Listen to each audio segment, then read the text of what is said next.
إن بطش ربك لشديد إنه هو يبدئ ويعيد وهو الغفور الودود ذو العرش المجيد. Bu məscidin içilişi Şvetsiyada yaşayotgan barlıq Uyğurlarning uzoqdan beri kutayotgan ümidini aqlab bu yil 8-ci ayının 1-ci gündən başlab işə kirişdi.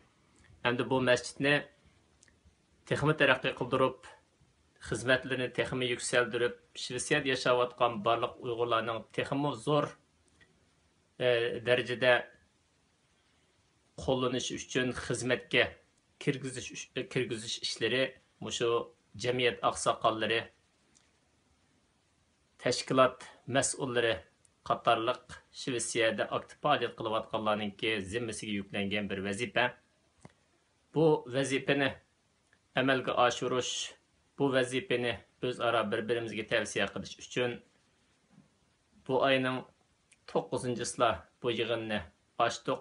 Bu yig'inni etishdagi asosiy maqsadimiz mushu Uyg'ur masjidini qo'llagan barliq Iroq yaqinidagi Sharq Turkistonlik qarindoshlarga Allohning salomini yetkazish, ularga tashakkur etish. Ikkinchisi, bu masjidning nomini qo'yish to'g'riliq bir izdinish bo'lib o'tdi.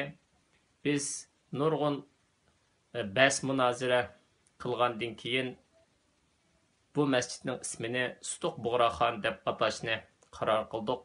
Chunki Sutuq Bug'roxon hazratlari vatanimiz Sharq Turkistonga islomni elib kirgan, xoqonlari bilan birga musulmon bo'lib, xalqi bilan birga musulmon bo'lib, vatanimiz Sharq Turkistonda islomning yeyilishiga, ota-bobomizning musulmon bo'lishiga sabab bo'lgan birdan-bir faxrlik sultonimiz. Bu sultonimizni eslash, bu sultonimizning qilgan xizmatlarga tashakkur etish va sultonimizni unutib qolmaslik yuzasidan bu diaspora hayotida qurilgan tunji masjidimizga Sutuq Bug'roxon degan ismni berishni qaror qildik.